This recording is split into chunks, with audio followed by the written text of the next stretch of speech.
what if we also added in the ability to detect an object? So we're following a line and somebody puts something in front of us and the whisker hits it. Wouldn't it be neat if the robot would stop and maybe even play a tune or play a high-pitched squeal? Okay, so let's do it. We have the ability to do this. Now in our program right here, all we have is we play the tone. That's great. We have the motors attached, and we have the QTI sensor set up, and then we have motion right here. So what I want to do is I'm going to go ahead and save this off as a new sketch, and what I'm going to do is I'm going to call it activity 3, line following with whiskers. Okay, and now let's add some code in here to actually detect what's going on. All right, so let us do the following. So I'm now going to come in here, and I gotta remember what the whiskers were on. So remember that when we were doing this, we had to set up the whisker pins, and they were on pin 5 and 7. Okay, so we have to first go in there and set these babies up pin mode wise. So after the tone plays and I set up the motors, I'm going to do let's go ahead and do setup whiskers. And you already know how to do this, but it's nice to remind ourselves. So setup whiskers, I'm going to do pin mode, and on pin 5 I'm going to make it an input, and that is my left whisker. Okay, so that's left whisker. And then on pin, I'm going to copy and paste this. On pin 7, this is going to be my right whisker. All right, life is good.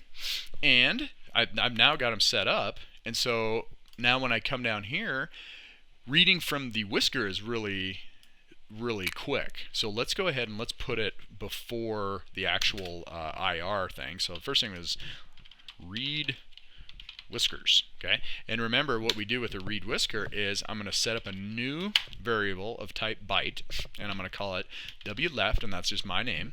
And all I'm going to do is read from pin 5. So digital read pin 5, and all I did was read from left whisker, and then I stuffed it in this variable called wleft. So now let's go ahead and copy and paste that, and we'll go write, and we'll read from this guy right here.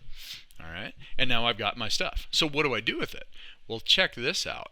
I'm going to come down, and I have these two variables right here, and if they're ones, that means that nothing's touching them. If there's zeros, that means that something was there. I come down, and here is my entire program for locomotion. It is just doing absolutely nothing but just left, right, left, right, left, right. What I'm going to do is before this entire thing, I am going to put an if-else statement. I'm going to say if, and right here, I'm going to check the whiskers. So this will be my whisker code. And then otherwise, I'm going to do the left right. Okay, so I'm going to say if, and what I want to do is I don't care if left and right whisker at this point. I just want to do either or.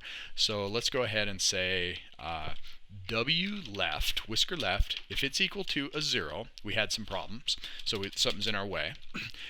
Or, and you do a Boolean or using the for a comparison as the double pipe, and so they're the vertical lines, and so or w right equals 0. And so what this says is that if either the left whisker or the right whisker sees something, then do the following. And what do we want to do?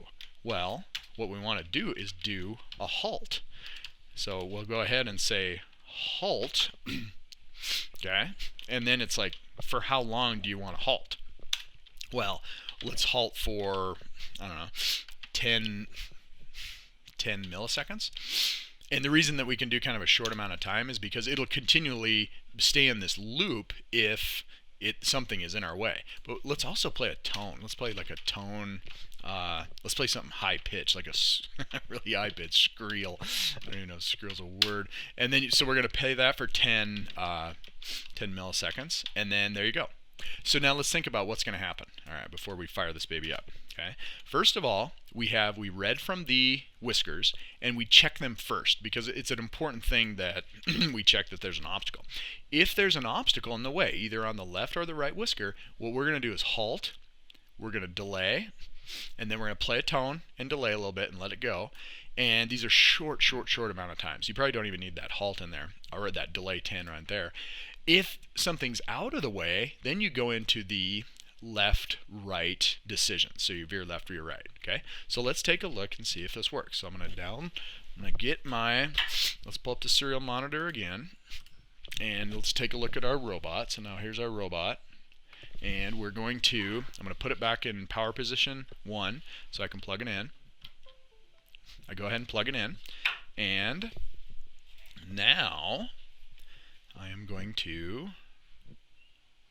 download it. So I go ahead and say download.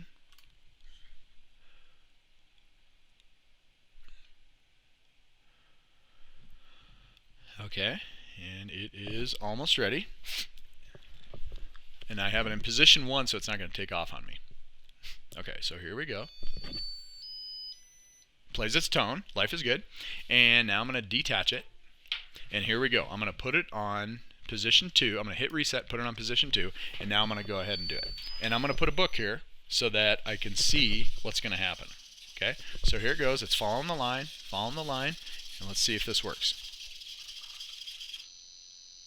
There it is. And it's making this horrible 6 kilohertz sound, which it can barely even pump out. Okay, so look at that. Move that away, put it down here. And it's good to go. Okay, so awesome. So we did it. So it's cruising along. Everything is good. Let's get this baby back so it kind of ends at the same spot. And there you have it. So there you have